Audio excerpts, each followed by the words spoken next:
It seems Logan Paul got bored without controversy and decided to lay into all religions, mate, that go against premarital sex and homosexuality. I don't think that we have to condemn homosexuality. I don't think that we have to condemn sex before marriage. I just don't know if I can get behind. Like, that's silly to me. That seems silly to me. Like, come on, bro. Yeah, but that's not... subscribe to a doctrine that slams homosexuality. Come on, bro. That's ridiculous. Why we have to perpetuate a belief that is silly. Assalamu alaikum, guys, and welcome to another episode of Virginia.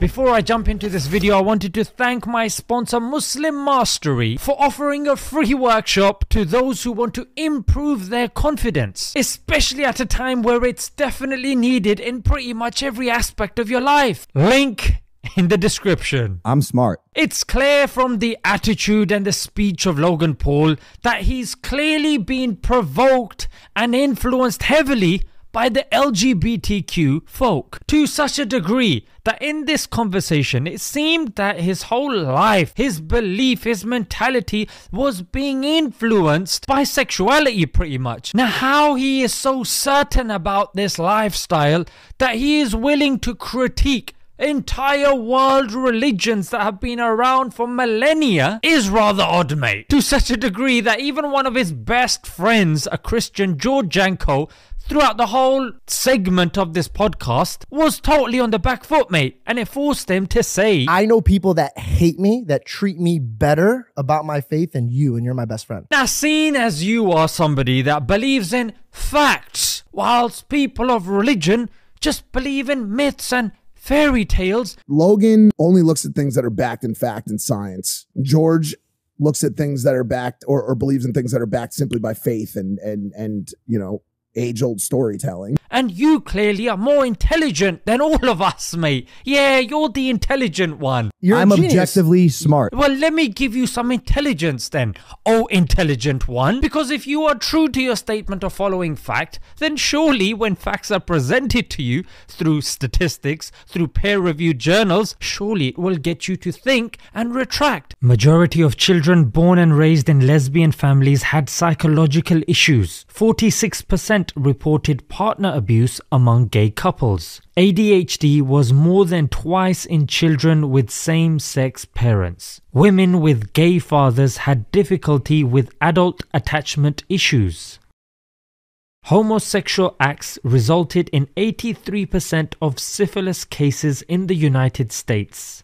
Gay men are 17 times more likely to get anal cancer than heterosexual men. Danish men and women in same-sex marriages have a higher death rate than the general population.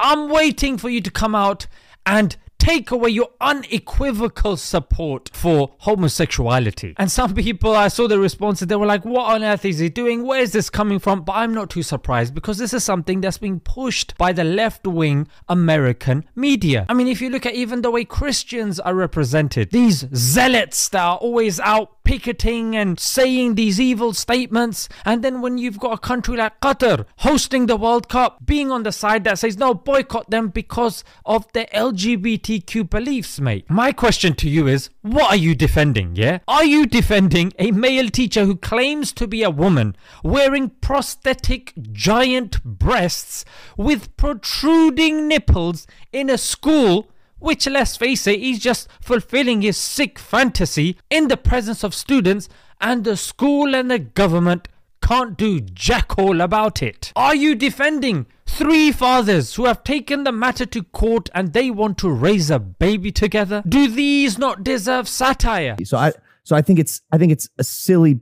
practice to engage in, and I think it deserves satire. Try and see what happens. I'll tell you what happened to a gay journalist in Norway. She could face 3 years in prison for claiming that only women can be lesbians and not men. And if we're talking about effing silly, the philosophy love is love would compel you to defend incest, as is happening in Germany. Is that effing silly? Is anybody that doesn't want to have sex with their own family, is that person silly? And if you're somebody that says, look, I shouldn't need to tiptoe around these topics, mate, I need to be honest. I'm an honest guy. When it comes to religion, you have to tiptoe. No, I don't.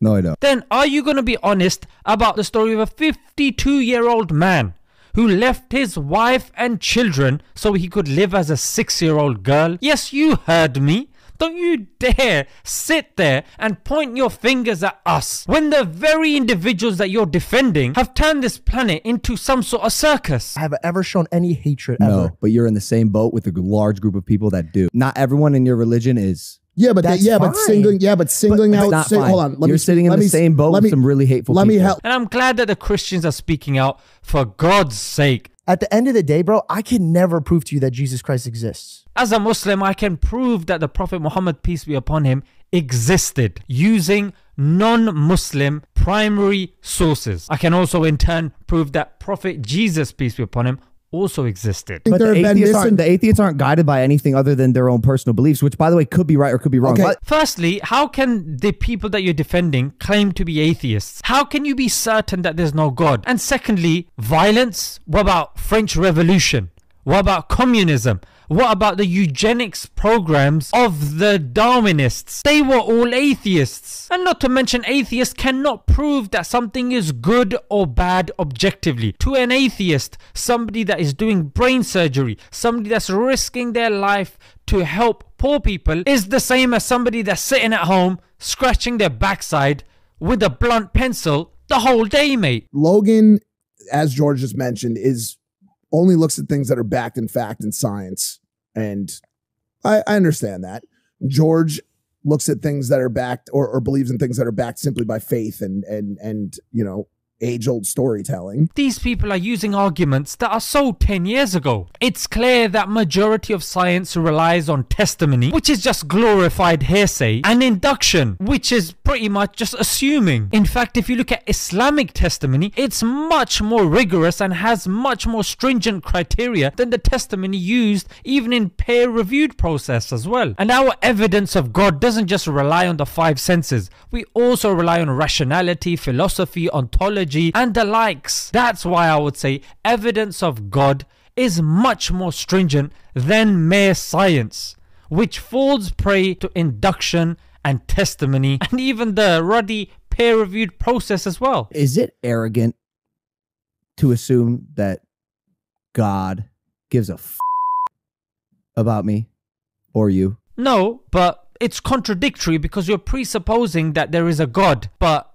then again, you said... I think I would be agnostic. Like I do identify with a higher being, a spiritual power, what you would call God. And if I was to play your silly little game, is it egotistical to be scared of a little red button in the White House with the word nuke on it? Is it egotistical to assume that a microscopic virus would inflict a universal curfew? Logan's been a walking contradiction. On the one hand, he says... So at the end of the day, I don't know shit. Okay. And on the other hand, he goes... I'm smart. I'm objectively smart.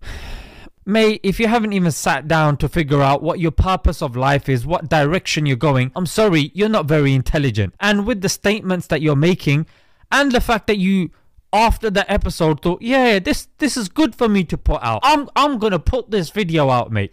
I don't think you're very smart at all. You all think you're right. And you think that the Muslims are going to hell. And they think that you're going to hell. How do you know which eggs, which bread, and even which shampoo to buy? You read the label. You may do research of some of the ingredients used, and or you may try them. Then why is it that when it comes to religion, we get hella lazy? We don't give up on Netflix just because there's thousands of episodes on there. We take our time, watch trailers, look at the blurbs, and we pick one and we watch it. We don't sit there paralyzed with choice going, oh, there's so many. You know what? I'm not going to watch anything at all, mate. I'm just going to sit down and wait for death. I'm telling you that religions don't outnumber the amount of episodes and series and movies you got on Netflix. There's like 5 religions. Oh my god, there's so much. You know what? I'm just gonna stick with homosexuality, even though it's not even a religion. I mean, what can be said, guys? Apparently this is one of the biggest YouTubers. God save us all, mate. Let's leave it there. Until next time. Assalamu alaikum.